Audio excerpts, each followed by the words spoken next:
Estuvimos viendo en Hebreos capítulo 4, versículo 12, donde leímos que la palabra de Dios es viva y eficaz y más cortante que toda espada de dos filos y penetra hasta partir el alma y el espíritu, las coyunturas y los tuétanos y discierne los pensamientos y las intenciones del corazón. Es viva y eficaz. Vimos estas dos palabras. No haré un resumen muy extenso, pero quiero que puedas conectarte para tener la hilación de lo que estuvimos hablando. La palabra viva significa que tiene vida propia. La palabra de Dios tiene vida propia. No es una letra muerta, tiene vida propia. Respira, literalmente respira. La palabra de Dios respira, tiene vida propia. Está activa y es interminable porque proviene de un Dios eterno. La palabra de Dios es interminable, proviene de un Dios eterno. Honra a tu padre y a tu madre. Esta palabra que la hemos escuchado, la hemos leído en el Nuevo Testamento, fue escrita en el Pentateuco, los primeros 5 libros que escribió Moisés. Y esto data de miles de años atrás, pero esa palabra sigue vigente el día de hoy. Honra a tu padre y a tu madre para que te vaya bien y tengas largos años de vida sobre la tierra. Esa palabra es interminable. Aquí en la tierra es interminable. Para nosotros es interminable, es eterna. El principio de la honra. Como ama a tu prójimo como a ti mismo. No te muestra la condición, solo te dice ámalo. Y cuando hemos visto la palabra eficaz, ese término, cuando dice la palabra de Dios es viva y es eficaz, esa palabra eficaz significa que es un hecho, que tiene toda la capacidad, todo el poder necesario para completar cualquier acción que inicie. Mira qué poderosa es la palabra de Dios. Lo que Dios habló tiene todo el poder. Es eficaz porque tiene todo el poder para completar cualquier acción que haya iniciado. Este es el poder de la palabra de Dios. Es viva y es eficaz. Esta es la premisa de donde partimos para lo que vamos a conversar en el día de hoy. Esta es la premisa. Es viva y eficaz. No es cualquier palabra. Cuando tú aprendes la palabra, estás tomando un poder insuperable, un poder que traerá vida y que trae eficacia. Cuando tú se las enseñas a tus hijos, les estás dando un poder insuperable, inigualable, y les estás enseñando a ser eficaces en el poder de Dios. Es la palabra, lo que Dios habló, su inspiración, su poder se ve reflejado en lo que Él dijo, y es viva y es eficaz. Ahora vamos rápidamente a Isaías capítulo 55. Allí estuvimos conversando. El versículo 1 y luego del versículo 7 al versículo 11. Isaías 55, el versículo 1, luego el 7 al 11. El versículo 1 vemos una invitación maravillosa de parte de Dios. Dice, a todos los sedientos, vengan a las aguas, y los que no tienen dinero, vengan, compren y coman. Vengan, compren vino y leche sin dinero y sin costo alguno. Te lo estoy dando gratis. Vengan los que tienen un deseo intenso de Dios, los que tienen hambre y sed. Recuerden esa palabra que dice compren. Literalmente significa algo que pueda quebrar la necesidad que tú tienes. Vengan y tomen de parte de Dios algo que pueda quebrar, romper la necesidad que tú tienes. Dios tiene el poder suficiente, la capacidad suficiente en su palabra, en sus promesas, para quebrar cualquier necesidad, para romper cualquier necesidad, el ciclo de la necesidad, el ciclo del problema en el que estamos metidos. La palabra de Dios, lo que Dios tiene esa capacidad de quebrar y de romper el ciclo. A veces no sabemos cómo romper los ciclos destructivos de nuestra vida o algunos ciclos en los que hemos estado metidos o simplemente los seguimos viendo. ¿no? El famoso corse, recorse, arriba, abajo, estoy bien, luego estoy mal, estoy bien, luego estoy mal. Es una montaña rusa y no sabemos cómo terminar y volvemos al ciclo. Cada cierto tiempo empezamos en un ciclo. Allí es donde la palabra de Dios tiene ese poder para quebrar. Esta es la invitación. Todos los que tienen hambre, todos los que están sedientos, todos los que tienen hambre y sed de justicia, vengan. Los que no tienen dinero, los que no tienen la capacidad, no tienen el poder para adquirir algo tan valioso, porque no hay dinero que pueda comprar el poder de Dios, todos ellos compren y coman, quiebren el ciclo de hambre.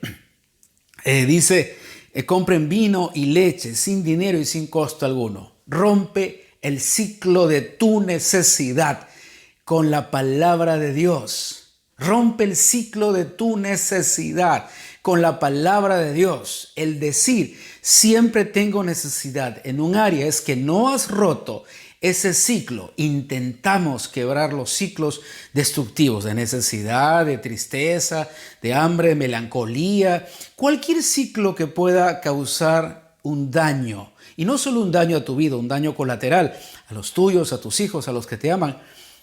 Entonces intentamos con nuestras fuerzas. Pero Jesús dijo algo importante: separados de mí nada pueden hacer. ¿Qué significa nada? Nada. Jesús dijo: separados de mí nada pueden hacer. Quiebra el ciclo de tu necesidad. Toma el poder de la palabra de Dios. Créela, confiésala y ponla en práctica. Créela, confiésala y ponla en práctica. Las necesidades económicas de nuestra vida no son problemas de Dios, es problema nuestro. La Biblia dice: Dios da semilla al que siembra. Tú no siembras, no tienes cosechas, te comes la semilla. A Dios le pertenece las semillas, es la honra, el darle a Dios, el entregarle a Él de los recursos que tenemos, es declarar continuidad del sustento. Continuidad, no para mi vida. A veces tenemos una mente muy egoísta y pretendemos que Dios nos responda solo para nosotros. Pretendemos que la respuesta de Dios llegue solo a tu vida. Si tienes un problema, tiene que resolverse tu problema. Si tienes una necesidad, tiene que resolverse tu necesidad. Pero nunca vemos si esa respuesta va a ser trascendental, va a trascender más allá de nosotros. ¿Acaso creemos que Dios trae respuestas a nuestras vidas que no sean trascendentales? ¿Pensamos que solo Dios puede respondernos para el momento? Sería un Dios sin visión, sin futuro, sin dirección. ¿Por qué Dios respondería solo para el momento? Las respuestas de Dios siempre son trascendentales porque es una respuesta eterna, es una respuesta con futuro. Entonces, cuando busques de Dios, espera que las respuestas no solo sean para ti. Esa posición egoísta que a veces tenemos nos permite creer y nos lleva a creer que Dios tiene que responderme a mí, solo a mí, a nadie más que a mí. Y las necesidades solo son mías, a nadie más le va a afectar. Pero eso no es cierto. Mis necesidades afectan a mi cónyuge, a mis hijos, a mi familia, a mis amigos. Mis problemas afectan a las personas que me aman o a las personas que yo amo. De una u otra manera, siempre se extiende. Entonces, las respuestas que vienen de Dios se extienden a ellos también. Todas las respuestas que vienen de Dios se extienden a ellos. Les doy un pequeño pasaje rapidísimo. Pedro y Silas habían sido golpeados, estaban en la cárcel, pero ellos en la noche estaban cantando. Eran los apóstoles, ellos predicaban de Jesús, pero los tomaron prisioneros y los flagelaron. Y mientras ellos cantaban, los presos los escuchaban, estaban en lo profundo de una cárcel. Y de pronto el lugar donde estaban tembló, las puertas se abrieron, todos estaban libres, no había cepos, no había nada. Y el carcelero, el que cuidaba la cárcel, era un romano, y la sentencia en el descuido, cuando los presos se escapaban, era la muerte de aquel soldado que cuidaba ese lugar. Él vino asustado y Pablo le dijo: no te preocupes, todos estamos aquí. Y el hombre dijo: ¿qué debo hacer para ser salvo? La respuesta de Dios a través de Pablo vino así: cree en el Señor Jesucristo y tú y tu casa serán salvos. La respuesta de Dios para este hombre fue: cree en el Señor Jesucristo y tú y tu casa serán salvos. Y cuando tú lees la historia, está en el libro de los Hechos, este hombre que creyó en Jesús, llevaron a los apóstoles a su casa, les lavaron las heridas, toda su familia creyó en Jesús, aceptó a Jesús como su Señor, como el Salvador, como su Redentor. Y en esa misma noche, en el transcurso de la noche, ellos fueron bautizados. La respuesta para el centurión se extendió a toda su familia. Mira qué importante es cuando Dios quiebra los ciclos de nuestra necesidad. Sus respuestas no solo me alcanzan a mí, se extienden hacia mis generaciones. Dios le dice a Abraham: en ti serán benditas todas las naciones de la tierra. Por eso los que somos de la fe, por la fe somos hijos de Abraham. No por el linaje, no por la sangre, sino porque creemos. Al igual que Abraham creyó, nosotros creemos y por esa fe recibimos también esa bendición. Mira, Abraham creyó y ahora soy bendecido por su fe. Sí. ¿Te has dado cuenta cómo la respuesta de Dios trasciende en su palabra, trasciende mis épocas, mis necesidades, mis apetencias? Trasciende, es más distante. Ahora, esta es la invitación en Isaías 55, el versículo 1. Así empieza la invitación de Dios. Y luego vemos en el versículo 7. Ahí es donde vamos a explicar un poquito más. En el versículo 7 vemos cómo Dios, luego de la invitación, da un consejo, da una dirección sana para aquellos que querían tomar una dirección saludable. Dios les dice: abandone el impío su camino y el hombre inicuo sus pensamientos, y vuelva al Señor, que tendrá de él compasión, al Dios nuestro, que será amplio en perdonar. Es que sí, Dios perdona, su misericordia nos alcanza. Misericordia es más fuerte en este tiempo porque alcanza al hombre malo, alcanza a aquel que piensa que no tiene perdón. Sus misericordias nos alcanzan, su favor, su amor nos alcanza. Y dice que Él es amplio en perdonar. Habla de dos grupos de personas, y esto lo estuvimos hablando: el impío y el inicuo. El impío es un hombre moralmente equivocado. El impío es un hombre moralmente equivocado. Y cuando hablamos de moralmente equivocado, no hablamos comparando la moral de una familia, de una comunidad, de una ciudad, de un país, comparándose con otro país. No estamos hablando de ese tipo de moral. Hablamos de una moral equivocada en el sentido de discernir qué es lo bueno y qué es lo malo. La Biblia enseña que el día de hoy el hombre llama bueno a lo malo y llama malo a lo bueno. Esta es la moral que el día de hoy el ser humano abrazó. Esa es la moral equivocada. Estamos hablando del hombre impío, un hombre moralmente equivocado. La verdadera moral, el discernimiento, el entendimiento de lo que es bueno y lo que es malo, los principios correctos para actuar en favor de nuestro prójimo, nacen del corazón de Dios. Nacen del corazón de Dios. Ahora, el otro individuo es el inicuo. Y estuvimos hablando que es alguien que vive por una causa banal, vive solo de intenciones banales, que usa sus fuerzas en vano. Habla del inicuo, alguien que solo tiene imaginación y fantasía y vive por esa imaginación y por esa fantasía.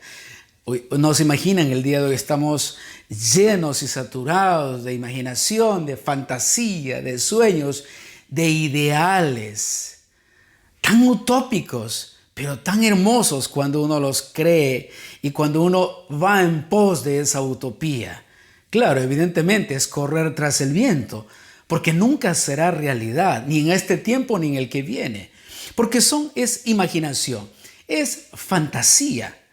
Entonces, el hombre inicuo es aquel que vive una vida banal, desarrolla, construye su vida a través de vanidades, situaciones, objetos, pensamientos, dirección que no tienen ningún fin, que no tienen ningún resultado, que no produce absolutamente nada. Eso se define como una vida banal, es en vano, es en vano. No vas a recibir nada, no vas a producir nada, es en vano el uso de tus fuerzas para tal situación, para tal acción, para lo que estás viviendo, para lo que haces.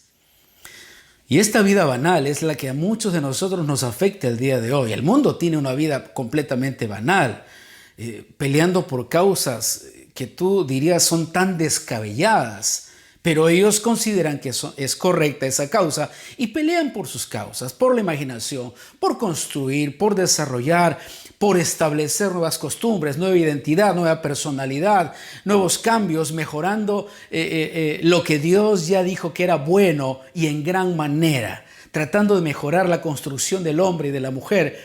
El ser humano está en pos de esto. Quiero mejorar lo que Dios ya hizo. Intenta mejorar lo que Dios ya hizo. Si en Génesis capítulo 1 y todo el capítulo 1 tú encontrarás y vio Dios que era bueno y en gran manera, sobredimensionó lo bueno.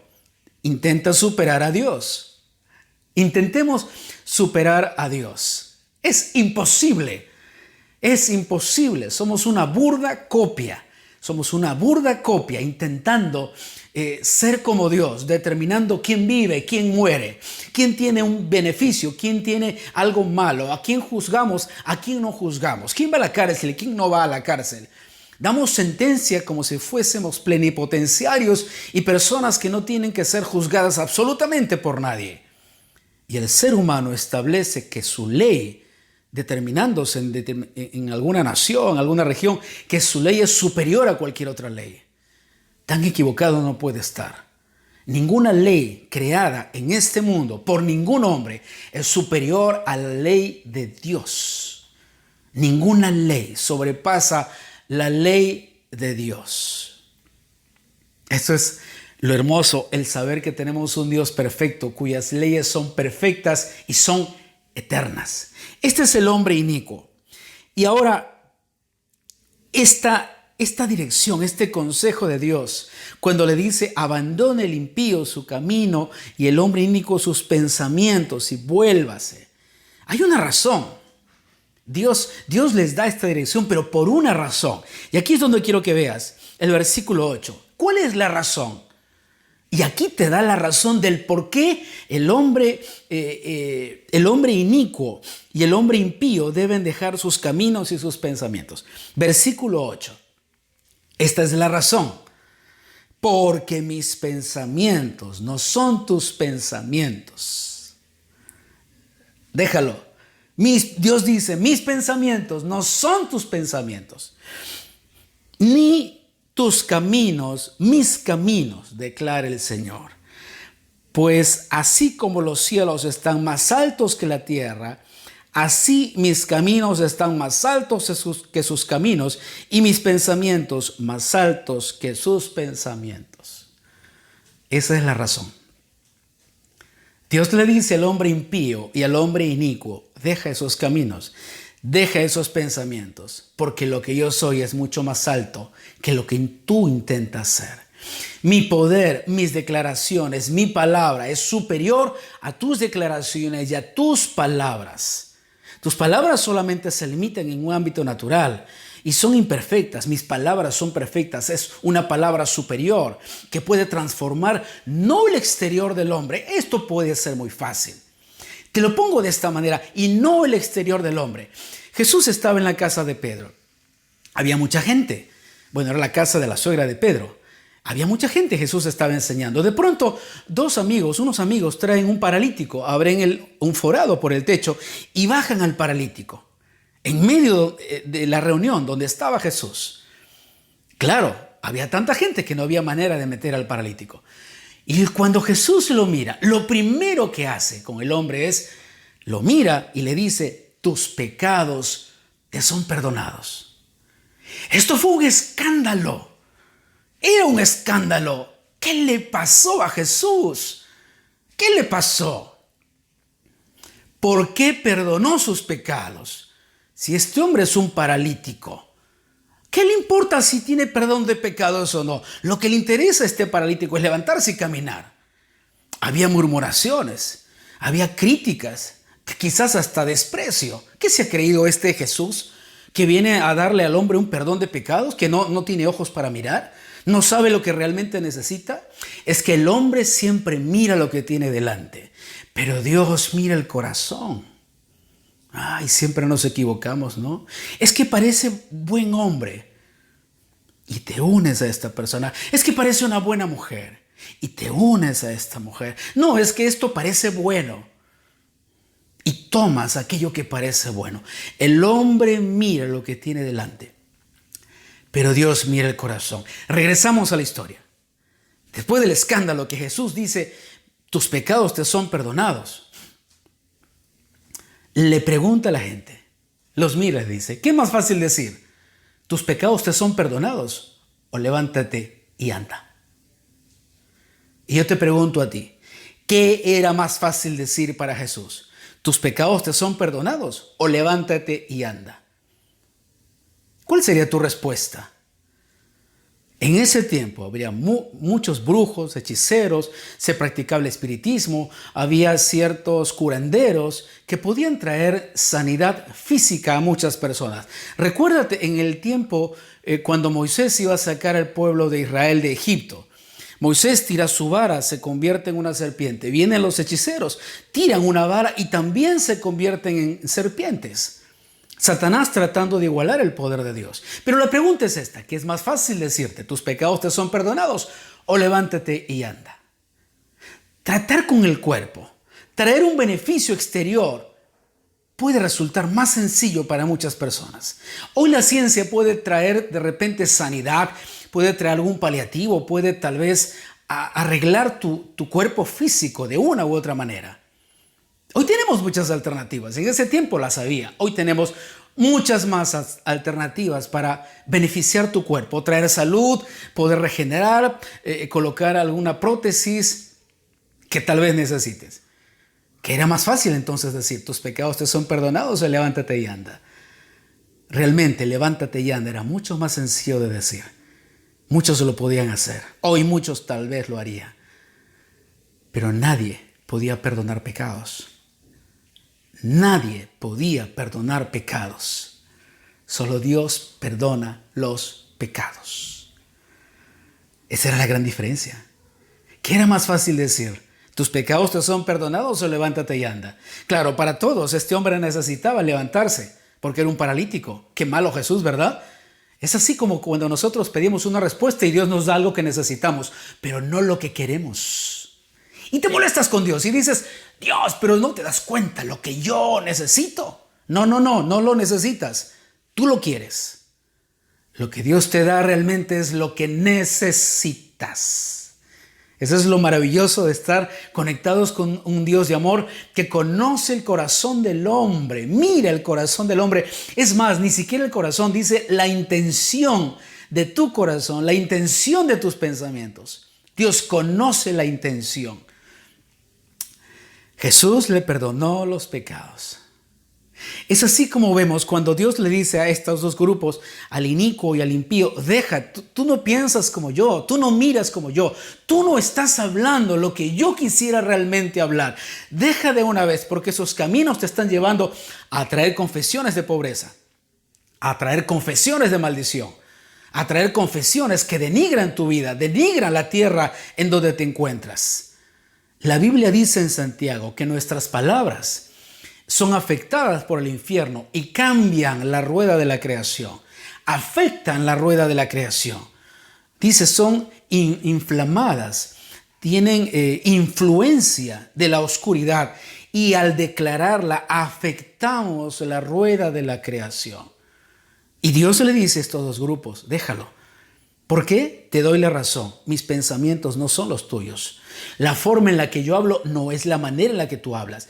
Tú estás destruyendo tu vida. Tú destruyes lo que dices amar. Pero yo puedo enseñarte a dar las verdaderas palabras. Yo sí tengo el poder de la palabra. Yo hablo y se cumple. Y vamos a seguir. En el versículo 10 No se pierdan, este es el final de lo que estamos hablando. El versículo 10 hacia adelante. Estamos en Isaías 55, capítulo 1, el versículo 10. Miren ahora la comparación que hace Dios respecto a su palabra. Porque como desciende de los cielos la lluvia y la nieve, y no vuelve allá, no regresa. Está hablando la lluvia y la nieve, y no regresa, y no vuelve allá, sino que riega la tierra y la hace germinar. Anota, riega la tierra y la hace germinar y producir, y da semilla al que siembra y pan al que come. Así será mi palabra que sale de mi boca. No volverá a mí vacía, sino que hará lo que yo quiero y será prosperada en aquello para que la envíe. La palabra es la que prospera. Vimos que la palabra de Dios es viva y eficaz. Lo que hace que prospere tu vida, lo que hace que prospere lo que estás haciendo es la palabra de Dios. Su palabra es viva y eficaz. Dice, no volverá a mí vacía, sino será prosperada. Pero ¿qué es lo que hace? Dice, así como desciende de los cielos la lluvia y la nieve y no vuelve allá, sino que riega la tierra, la hace germinar, producir y da semilla. 4 cosas muy importantes. Lo vamos a conversar en otro momento. Dice, la hace, sino que riega la tierra, la hace germinar, producir, da semilla. Riega la tierra, la hace germinar, la hace producir y da semilla. Eso hace la palabra de Dios. Quiero solamente mostrarte 2 términos muy importantes. Cuando él dice germinar, esta palabra germinar, la palabra de Dios, que no regresa, cuando tú la usas, cuando tú la declaras, cuando tú la crees, esto produce. Hay 4 cosas, pero quiero mostrarte estas 2. Dice, la hace germinar. ¿Qué cosa? La tierra. Esta palabra germinar es dar vida a la semilla. La palabra de Dios es como una semilla. Esa palabra de Dios dice que hace germinar la tierra, da vida. Esa semilla, al tener vida, da vida a esa tierra. Dice, la saca a la luz, es decir, la muestra. Esta palabra de Dios sembrada en tu vida, sembrada en las cosas que tú tienes, sembrada en tus hijos, dice que da vida, la hace germinar, se vuelve visible. La palabra de Dios se vuelve visible. ¿No te has puesto a preguntar por qué los cristianos, los creyentes, los que aman a Dios, los que tienen fe, de pronto sus vidas cambian, pero no es un cambio externo? No, probablemente tienen los mismos problemas, las mismas deudas, la misma casa, el mismo carro, pero algo sucede en su interior, algo que no puede hacer el hombre, solo Dios. Empieza a cambiar el interior del hombre. Se empieza a observar la tierra, tu vida como la tierra, al tener la semilla de la palabra, se empieza a germinar esa semilla. Da vida a la tierra. Una tierra donde no hay semillas, no germina, no hace que la tierra viva. Se ve la tierra seca, sin el verde, sin la vegetación. Pero esta semilla, esta palabra de Dios puesta en tu vida, empieza a germinar. Se vuelve visible. Por fuera, no. Empieza por dentro. El poder más grande de Dios sobre la vida del hombre no es lo que Dios hace por fuera, es lo que Dios hace por dentro. Porque todos podemos imitar por fuera. Tú puedes imitar una vida pía, tú puedes imitar una vida de cristiano, tú puedes imitar muchas cosas, pero ya lo que no puedes cambiar tú solo, y ese es tu corazón. Porque el único que tiene ese poder es Dios, para restaurar tu vida, cambiar tu corazón, para volverla de carne y quitar ese corazón de piedra que no quiere sentir, que quiere odiar, que quiere golpear, que quiere enfrentarse a todos. El que tiene el poder para cambiar ese corazón es Dios. Y quiero darte la segunda palabra, producir. Hemos visto lo que es germinar y dice, y la hace producir. Esa palabra producir es hacerla crecer, hacerla abundante. Quiere decir que una vez que la semilla está en tu vida, como la tierra, empieza a mostrarse, empieza a dar vida a la tierra y luego dice, la hace producir. Quiere decir que empieza a multiplicarse, empieza a crecer. Se vuelve algo no solo visible, sino al ser tan grande, ahora no solo está en el interior, ahora se ve en el exterior. Es que a veces tú y yo queremos que Dios cambie nuestro exterior, que Dios cambie las circunstancias, que Dios cambie lo que se ve, y Dios no va a cambiar eso. Primero cambia tu corazón, primero cambia tu vida. El trabajo de Dios es de adentro hacia afuera, no de afuera hacia adentro. Cuando se construyó el tabernáculo de Moisés, Dios le dice a Moisés, esta es mi casa, yo quiero vivir entre ustedes, esta será mi casa. Y la construcción que hizo, el diseño que Dios le dio a Moisés fue de adentro hacia afuera. Primero se empieza con el lugar santísimo y luego se llega hacia el atrio. Es lo que Dios hace. Hay 4 palabras, yo solo te estoy dando 2. La palabra de Dios hace germinar y hace producir. Germinar da vida a la semilla, da vida a la tierra. Esa semilla da vida a la tierra y la vuelve visible. La hace producir, la hace crecer, la hace abundante, trae fruto. Ahora no solo está en tu interior, sino también en tu exterior. Ahora se ve, ahora lo tocas, ahora lo palpas, ahora tu fe puede ser tangible. Pero no nos gusta, pues.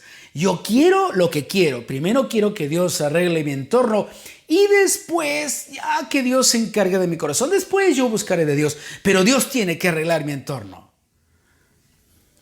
Es lo que Jesús siempre decía. Mi paz les dejo, mi paz les doy, no como el mundo la da. El mundo te pinta una paz con ausencia de guerra. Dios te ofrece una paz con ausencia de culpa. ¿Qué prefieres tú? ¿No tener guerras o no tener culpa con Dios? ¿Qué es más fácil para ti? ¿No tener guerras o no tener culpas con Dios? ¿No es bueno equilibrar nuestra vida y ponerla en la balanza? ¿No es bueno saber por qué seguimos tratando de arreglar nuestra vida externa cuando nuestra vida interna está destrozada? Solo tú y yo somos el reflejo de lo que abunda en el interior. Lo que ven las personas a tu alrededor, lo que se observa, es lo que eres en tu interior. Y tú y yo buscamos que Dios cambie el exterior. Y Dios está interesado en cambiar el interior de tu vida. Y nos resistimos. Esa semilla de la palabra de Dios, primero entra dentro de ti y produce el poder y la fe. Se vuelve abundante, crece y se observa en el exterior. Por eso es que la Biblia dice, amado, yo deseo que tú seas prosperado en todo, así como prospera tu alma. Regreso al principio del libro de Hebreos. La palabra de Dios es viva y es eficaz. Hace germinar y producir dentro de ti. Germina y produce esa palabra, da vida a la tierra y da fruto en esa misma tierra. Hoy yo te invito a que dejes de pensar que la palabra es una letra muerta, que el libro llamado Biblia solamente es un libro de historias y de fantasías que no tienen mayor poder que el que tenían en aquel tiempo. Dios es el mismo ayer, hoy y por los siglos, y no ha cambiado, porque su palabra no cambia. Él no cambia porque es su naturaleza, es eterno. Solo lo eterno no cambia, permanece sin cambios por la eternidad, porque ya es perfecto. Lo eterno es perfecto, solo cambia lo imperfecto. Dios no puede cambiar, su palabra no puede cambiar, porque viene de su naturaleza perfecta. Puedes animarte hoy a tomar su palabra para tu vida y no solo tomarla y recitarla como letras muertas o como un verso que hay que aprender, o decirle a tus hijos, aprende tal verso porque te servirá. ¿Por qué no empiezas a cambiar tu mentalidad y a creer que la palabra de Dios es viva y es eficaz? Y produce y hace germinar. La prosperidad de tu vida, los recursos, la abundancia no empiezan afuera, empiezan adentro. Siempre dentro de tu corazón. Yo quiero invitarte, por favor, a que cierres tus ojos allí. Si Dios te ha hablado y quieres conocerlo, quieres arreglar tu vida, tal vez dices, soy un cristiano, tengo muchos años, pero estoy andando completamente mal. ¿Por qué no empiezas a arreglar hoy tu vida con Dios? ¿Por qué te resistes y dices, no, yo estoy bien? Tal vez hemos estado viviendo como inicuos y como impíos y no nos hemos dado cuenta. Pero ahí viene el consejo de Dios. Sal de esos caminos, deja de pensar y te doy la razón, porque mis pensamientos, mi forma de hablar, mis caminos no son como los tuyos.